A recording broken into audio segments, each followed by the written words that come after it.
नमस्कार दोस्तों। देखिए, बात करेंगे कुछ कंपनी में जिसमें बड़े-बड़े अपडेट्स यहाँ पे देखने को मिल रहे हैं। सबसे पहले एक छोटी कंपनी है सोम डिस्टिलरीज एंड ब्रिवरीज लिमिटेड। इसका अगर आप क्लोजिंग प्राइस देखेंगे 292 के आसपास यहाँ पे 3%, 3.5% इनफैक्ट की तेज़ी देखने को मिल रही है। और इसमें देखिए एक स्प्लिट होने वाला है। तो आज एक ये न्यूज़ आई है कि कंपनी के जो शेयर हैं उनका जो फेस वैल्यू है ये स्प्लिट होगा। यानी जो अभी आपको भाव 292 दिख रहा है ये घट के कम हो जाएगा और उसी रेशियो में आपके शेयर्स भी बढ़ जाएंगे। तो चलिए आपको यहाँ पे समझाता हूँ कि क्या रेशियो है और कितने आपके यहाँ पे शेयर थे तो कितने हो जाएंगे। लेकिन उसके पहले चार्ट पे एक बार इसका पैटर्न दिखा दूँ कि देखिए स्टॉक इसको कोई पूछता भी नहीं था और ये स्टॉक जो है काफ़ी नीचे यहाँ पे डाउन ट्रेंड में था। लेकिन स्टॉक के अर्निंग्स में काफ़ी अच्छी रिकवरी देखने को मिली है और जब इसने यहाँ पे ब्रेकआउट दिया उसके बाद फिर से ये जो कर्व है ये देख सकते हैं सडन मूवमेंट आया यहाँ पे 150 से 350 का। अब फिर से थोड़ा सा करेक्शन है। फिर से एक ये मंथली कैंडल मैंने खोला है तो आप देखेंगे कि ये जो कैंडल है लगातार यहाँ पे 1 2 3 6 महीने से लाल कैंडल बन रहा था नीचे। यानी जो इतना रनअप हुआ है, स्ट्रॉन्ग रनअप हुआ, थोड़ा बहुत प्रॉफिट बुकिंग आ रहा। इस बार एक कैंडल यहाँ पे अभी बना है, 2 दिन हुए अप्रैल महीने में, तो ये यहाँ पे ग्रीन कैंडल बना है और ये अप्रैल में 11% ऊपर है। ध्यान रखने वाली बात है कि नीचे से स्टॉक काफ़ी तगड़ा रनअप दिखा चुका है। 22 रुपये का ये शेयर था यहाँ पे नीचे, तो अगर 22 को भी ना पकड़े, अगर ऊपर से भी पकड़े यहाँ पे जहाँ पे ब्रेकआउट हुआ था तो देखेंगे 150 से ये 350 के ऊपर चला गया था। अब करेक्शन आया है, फिर से यहाँ पे तेजी दिख रही है यहाँ पे। तो चलिए आपको यहाँ पे समझाता हूँ। तो देख सकते हैं आज का यहाँ पे डेट आपको दिख जाएगा 2 अप्रैल का। ये कंपनी का लोगो है। तो यहाँ पे देखिए कि सब डिवीज़न स्प्लिट होगा यहाँ पे और यहाँ पे जो मेमोरेंडम ऑफ एसोसिएशन इसमें भी थोड़ा सा ऑथराइज चेंज करना पड़ेगा, ऑथराइज कैपिटल को। और यहाँ पे जो रेशियो है ये देखिए, तो बोर्ड ने कंसीडर किया है sub division of each of equity share of face value 5। अभी देखिए 5 रुपये की फेस वैल्यू है, इसको स्प्लिट करके यहाँ पे into equivalent number of equity shares having a face value of ₹2। तो इसको 5 वाले को 2 कर देंगे। तो ये थोड़ा सा रेशियो यहाँ पे कॉमन तो नहीं कह सकते। देखिए बेसिकली कंपनी करती है 5 से यहाँ पे अगर है उनका तो 1 कर देंगी। तो यहाँ पे सीधे सीधे जिसके पास यहाँ पे 1 शेयर था उसको बदले में 5 शेयर हो जाएंगे उसके। तो ये रेशियो होता है। लेकिन इसमें क्या किया, 5 से 2 किया है। तो इसको आप समझिए कैसे होगा। जैसे आप मान लीजिए आपके पास 100 शेयर थे यहाँ पे, ठीक है। अगर फेस वैल्यू के हिसाब से चले तो 5 रुपये के आपके यहाँ पे 100 शेयर थे, यानी 500 का यहाँ पे आप देख सकते हैं। यहाँ कोई एग्जांपल है, सिर्फ एग्जांपल है, फेस वैल्यू के हिसाब से बता रहा हूँ। अब ये जो है 2 रुपये हो जाएगा। तो आप यहाँ पे आपका अमाउंट तो उतना ही है, तो आप नंबर ऑफ़ शेयर्स अगर देखेंगे तो ये 250 हो जाएगा आपका, 250। तभी तो आपके यहाँ पे टोटल वैल्यू 500 रहेगी। अब जैसे मैंने फेस वैल्यू में कैलकुलेट किया, इसको आप प्राइस में कैलकुलेट कर सकते हैं। जैसे मान लीजिए इसका शेयर प्राइस 300 है, अभी राउंड ऑफ करते हैं 300 और आपके पास 100 शेयर है, मतलब आपने यहाँ पे 30,000 रुपये इस कंपनी में लगाए हैं, ठीक है। तो अभी करंट यहाँ पे फेस वैल्यू कितनी है, 5 रुपये की है, ठीक है। तो ये 2 रुपये करने वाले हैं इसको। तो बेसिकली क्या होगा, इसको 2.5 से आप यहाँ पे डिवाइड कर सकते हैं यहाँ पे। देखिए इसमें कैलकुलेशन थोड़ा सा आपको समझना होगा। देखिए आपके पास 100 शेयर थे 300 रुपये पे, ठीक है। तो अभी देखिए 300 रुपये है, तो ये जब स्प्लिट होगा ना 5 का फेस वैल्यू 2, तो इसका प्राइस जो है 120 आ जाएगा। जो 300 वाला 120 का आ जाएगा। और उसी रेशियो में जैसे 100 शेयर है आपके, उसी रेशियो में इधर आपके शेयर जो है क्रेडिट हो जाएंगे। और जो फ्रैक्शन वाले होते हैं शेयर, अगर फ्रैक्शन में मान लीजिए कुछ आता है पॉइंट समथिंग, तो वो आपके यहाँ पे अकाउंट में बैलेंस के तौर पर क्रेडिट हो जाएगा। तो यहाँ पे ये चीज़ समझना काफ़ी ज़रूरी है। थोड़ा सा अनयूजुअल यहाँ पे कह सकते हैं रेशियो बन रहा है, इसलिए ये चीज़ आप यहाँ पे थोड़ा सा ध्यान से समझिए कि प्राइस देखिए मैंने दिखाया 292 का है, इसको राउंड ऑफ करके मैंने 300 किया, ठीक है। 300 वाला 120 का आ जाएगा। अगर इसी रेशियो में ये डिवाइड होगा तो 300 वाला 120 का आ जाएगा। और अगर हम बात करें कि उसी रेशियो में ये यहाँ पे 100 अगर शेयर्स है आपके पास, तो 100 ही नहीं रहेंगे, वो भी बढ़ जाएंगे फिर, ठीक है, क्योंकि यहाँ पे फिर टोटल अमाउंट 30,000 करना होगा। तो ये कैलकुलेशन है यहाँ पे। और थोड़ा सा यहाँ पे कंपनी का जो नाम है ये भी चेंज करने का फैसला लिया गया है। और यहाँ पे जो कंपनी का नाम है देखिए, सोम डिस्टिलरीज ब्रिवरीज एंड वाइनरीज, यहाँ पे से बदल के अब क्या हो जाएगा, सोम डिस्टिलरीज एंड ब्रिवरीज लिमिटेड। तो बेसिकली ये वर्ड यहाँ पे वाइन का, वाइनरीज यहाँ पे हट रहा है और ये तो छोटा सा यहाँ पे चेंज है। तो अभी यहाँ पे कंपनी का नाम देखेंगे तो यहाँ पे ये रखा है। तो क्योंकि कंपनी के बारे में हमने यहाँ पे थोड़ा सा डिटेल देखा, तो क्यों ना इसको थोड़ा सा और एक्सपेंड करते हैं। कंपनी देखिए 1993 की है और one of the leading alcoholic beverages manufacturer है इंडिया में, जो कि बियर और इंडियन मेड फॉरेन लिकर जिसे IMFL कहते हैं, इससे ये मैन्युफैक्चर करते हैं, ठीक है। और यहाँ पे देखिए छोटी कंपनी है और भोपाल से निकली सोम ग्रुप की कंपनी है। और देखिए रियल इस्टेट में भी इनका बिजनेस है ये ग्रुप, अगर बात करें तो डिस्टिलरी बिजनेस हो गया, रियल एस्टेट बिजनेस हो गया यहाँ पे। ये कंपनी यहाँ भी, इनका जो ग्रुप है यहाँ पे ये एक्टिव है। तो यहाँ पे देखिए, और जो ग्रुप कंपनीज़ हैं यहाँ पे वुड पैकर डिस्टिलरीज हो गई, आर्यावर्त टॉलवेज हो गया। तो ये ग्रुप की बात हो रही है अगर, लेकिन कंपनी पे आप फोकस करिए, प्रोडक्ट क्या क्या है इनके। तो हंटर है, ब्लैक फोर्ट करके यहाँ पे एक ब्रांड है जो कि कंपनी बेचती है।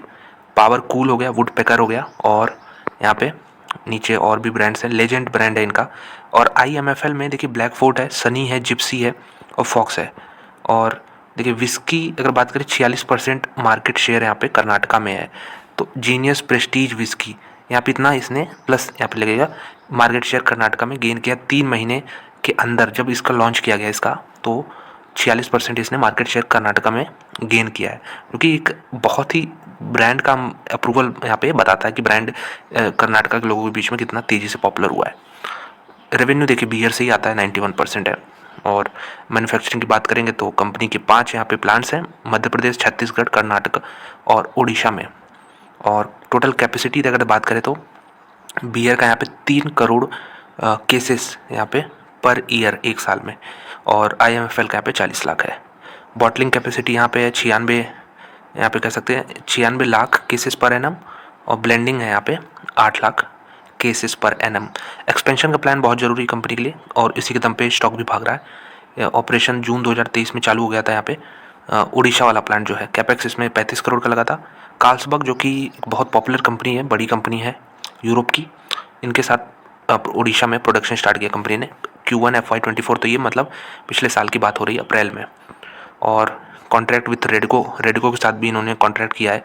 ग्लोबल प्रेजेंस है यहाँ पे कंपनी का, 24 कंट्री में प्रोडक्ट को एक्सपोर्ट करते हैं। कॉन्ट्रैक्ट मैन्युफैक्चरिंग जैसे हम लोग देखते हैं ड्रग्स वाली कंपनी करती है, फार्मा वाली कंपनी बड़ी कंपनी के लिए मैन्युफैक्चर करती है, उसी तरह ये कंपनी भी वाइट आउल ब्रीवरी लिमिटेड के साथ और 7 इंक ब्रीव्स प्राइवेट लिमिटेड के साथ कॉन्ट्रैक्ट मैन्युफैक्चरिंग कर रही है। मतलब ये बाहर वाली कंपनी यहाँ पे के लिए ये मैन्युफैक्चर कर रहे हैं। राइट इशू भी आया था अभी, और तो इक्विटी भी कंपनी ने पैसा रेज किया है इक्विटी के थ्रू।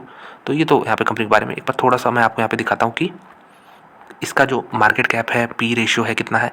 तो 2260 करोड़ के आसपास का मार्केट कैप है, कि यानी कि स्मॉल कैप कंपनी है।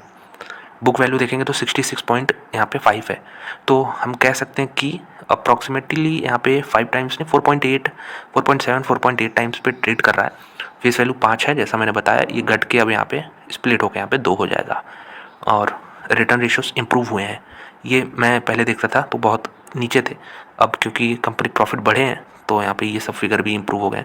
और देखिए प्रॉफिट बढ़ने के पहले स्टॉक बढ़ता है, ये नहीं कि प्रॉफिट बढ़ जाएगा फिर कंपनी चलेगी, नहीं, वो मार्केट को पूरा अंदाजा रहता है, मार्केट सुप्रीम है, सब मालूम रहता है उसे कि जो कंपनी किस ट्रेजेक्टरी पे चल रही है, कि प्रॉफिट बढ़ेगा घटेगा, ये सब पता चल जाता है पहले से मार्केट प्लेयर्स को। टोटल एसेट्स 928 करोड़ के, प्रमोटर होल्डिंग 35% है, लो है। प्रॉफिट का वेरिएशन देखिए 3 साल में कितना अच्छा रहा है, लेकिन 5 साल में देखेंगे तो बहुत कम है। कम, अब कोई कहे 19% हर साल कम है, मैं इससे कंपैरिजन कर रहा हूँ। पिछले 3 साल में कंपनी हर साल 59% के हिसाब से ग्रोथ किया है। अब लो बेस जरूर है, लेकिन 5 सालों का और भी कम हो जाता है ये। इसके अलावा एक मैं यहाँ पे चीज़ दिखाना चाहूँगा कि देखिए कंपनियाँ बहुत सारी हैं, अलग अलग इसी सेक्टर में ही भी अलग अलग कंपनीज हैं जो अलग अलग काम करते हैं। यूनाइटेड स्पिरिट्स 66 का पी है। ब्रिवरीज का हमेशा देख सकते हैं 10 साल का इसका एवरेज पी 96 का है। तो ये चीज़ है यहाँ पे। रेडिको भी महंगा ट्रेड कर रहा है इस समय, हालांकि इसका पी रेशो एवरेजली यहाँ पे 26 रहता है, लेकिन अभी प्रॉफिट्स घटे हैं। सूला विनियार्ड्स की बात करते हैं 48 पे पी पे यहाँ पे ट्रेड कर रहा है। तो ये बहुत सारी कंपनीज हैं, उसमें चीप है यहाँ पे सोम डिस्टिलरीज। क्वार्टरली रिजल्ट कैसे रहे थे? दिसंबर क्वार्टर के रिजल्ट काफ़ी तगड़े रहे थे। प्रॉफिट 32 करोड़ हो गया, 17 करोड़ से बढ़ के, और EPS भी 2 रुपये 32 पैसे पहुँच गया था। तो जो मैं आपको चीज़ दिखाना चाह रहा हूँ, इसका टर्न अराउंड किधर हुआ। टर्न अराउंड इसका हुआ यहाँ पे 2022-23, ये देखिए 365, 807, 1152। और जो टर्न अराउंड हुआ है वो तो देखिए सेल्स तो बढ़ाई कंपनी ने, ऐसा नहीं कि सेल्स बिना बढ़े किसी कंपनी का टर्न अराउंड हो जाता है। तो सेल्स देख ही सकते हैं यहाँ पे 393 करोड़ था, और उसको फिर रीगेन करने में कितना टाइम लग गया। लेकिन जो एक इंटरेस्टिंग चीज़ है, कंपनी ने अपना जो खर्चा है वो घटा दिया है। देखिए 345 करोड़ इधर था, फिर 705, मतलब अब इसमें से ऊपर वाले में से इसको माइनस करेंगे तो यहाँ पे देखिए 102 करोड़ का फिगर आ रहा है, फिर 136 का आ रहा है। तो इस कंपनी में मुझे कंसर्न यही है आगे चल के, मुझे सेल्स के फ्रंट में कोई दिक्कत नहीं है, ये तो ऊपर वाला बढ़ता रहेगा यहाँ पे आगे चल के। लेकिन ये जो एक्सपेंसेस है ना, ये भी कंपनी के बड़े, पिछले अगर ट्रैक रिकॉर्ड देखे तो काफ़ी बढ़े हुए रहते थे, और यहाँ पे जो प्रॉफिट आता था उसमें एक स्टैग्नेंट जैसा प्रॉफिट आता है। देखिए 40-50 करोड़ के आसपास। एक साल तो यहाँ पे कोविड वाला ईयर होगा, यहाँ पे नेगेटिव भी चला गया था। तो ये काफ़ी अच्छा इंप्रूवमेंट है। ईपीएस जो 10.5 रुपये के ऊपर चला गया है। और अगर हम बात करें कि कैश जनरेट करती कंपनी ने, तो इसमें काम करना होगा कंपनी को। अभी 88 करोड़ रुपीज़ इधर था, यहाँ पे 14 करोड़ है। तो ये कैश जनरेट नहीं कर रहे हैं यहाँ पे। अगर इन्वेस्ट देखें कंपनी कहाँ इन्वेस्ट कर रही है, तो मे बी यहाँ पे नेगेटिव फिगर है यहाँ पे, तो काफ़ी बड़ा अमाउंट इधर जा रहा है कंपनी जो कि इन्वेस्ट कर रही है। लेकिन कैश फ्लो फ्रॉम ऑपरेशन यहाँ पे इंक्रीज़ करना होगा। इसके अलावा बात कर लेते हैं कि शेयर होल्डिंग पैटर्न की। तो प्रमोटर लगातार इसमें बाइंग कर रहे हैं और हर दिन मैं तो देखता था अभी कुछ समय पहले कि हर दिन बाइंग आती थी, प्रमोटर करते थे। और अगर हम देखें तो पब्लिक इसमें काफ़ी है, 64% है। तो ये थोड़ा सा एक साइन है कि पब्लिक जहाँ रहती है वहाँ पे, ऐसा ज़रूरी नहीं है 100% की हमेशा सही हो, लेकिन एक ट्रेंड देखा गया कि स्टॉक थोड़ा सा स्ट्रगल करता है या फिर थोड़ा टाइम पास करता है। उसके बाद जैसे हालांकि अभी भी अगर आप कुछ कंपनी से कंपेरिजन करेंगे तो 65,000 कुछ ज़्यादा यहाँ पे नंबर ऑफ़ शेयर होल्डर्स ज़्यादा नहीं है। छोटी कंपनी में भी लाखों में हम देखते हैं शेयर होल्डिंग जाती है कहीं कहीं, लेकिन हाँ 64% है। और इंटरेस्टिंग चीज़ है कि प्रमोटर हर दिन यहाँ पे बाइंग कर रहे हैं। अगर हम दिखाएं तो देख सकते हैं 13 मार्च का डेटा है यहाँ पे। जगदीश कुमार अरोड़ा यहाँ पे एनपीएससी हर दिन 20,000 10,000 20,000 10,000 ये खरीदते जा रहे थे यहाँ पे। और इनसाइडर ट्रेड्स में आपको यहाँ पे दिख जाएगा कि ये 40,000 क्वांटिटी इन्होंने मार्च में खरीदे। हालांकि क्वांटिटी कम है लेकिन कंटिन्यूसली बाइंग है ना। ये देखिए नवंबर दिसंबर अक्टूबर, और पहले जाएंगे तो और भी यहाँ पे अमाउंट बड़ा था, 80,000 था यहाँ पे, 1,99,000 स्टॉक का यहाँ पे एवरेज प्राइस 135 हुआ करता था। ऑलरेडी बाइंग किया इन्होंने, स्टॉक काफ़ी ऊपर आ गया है। बल्क डील्स इसमें भी तो कुछ खास हुआ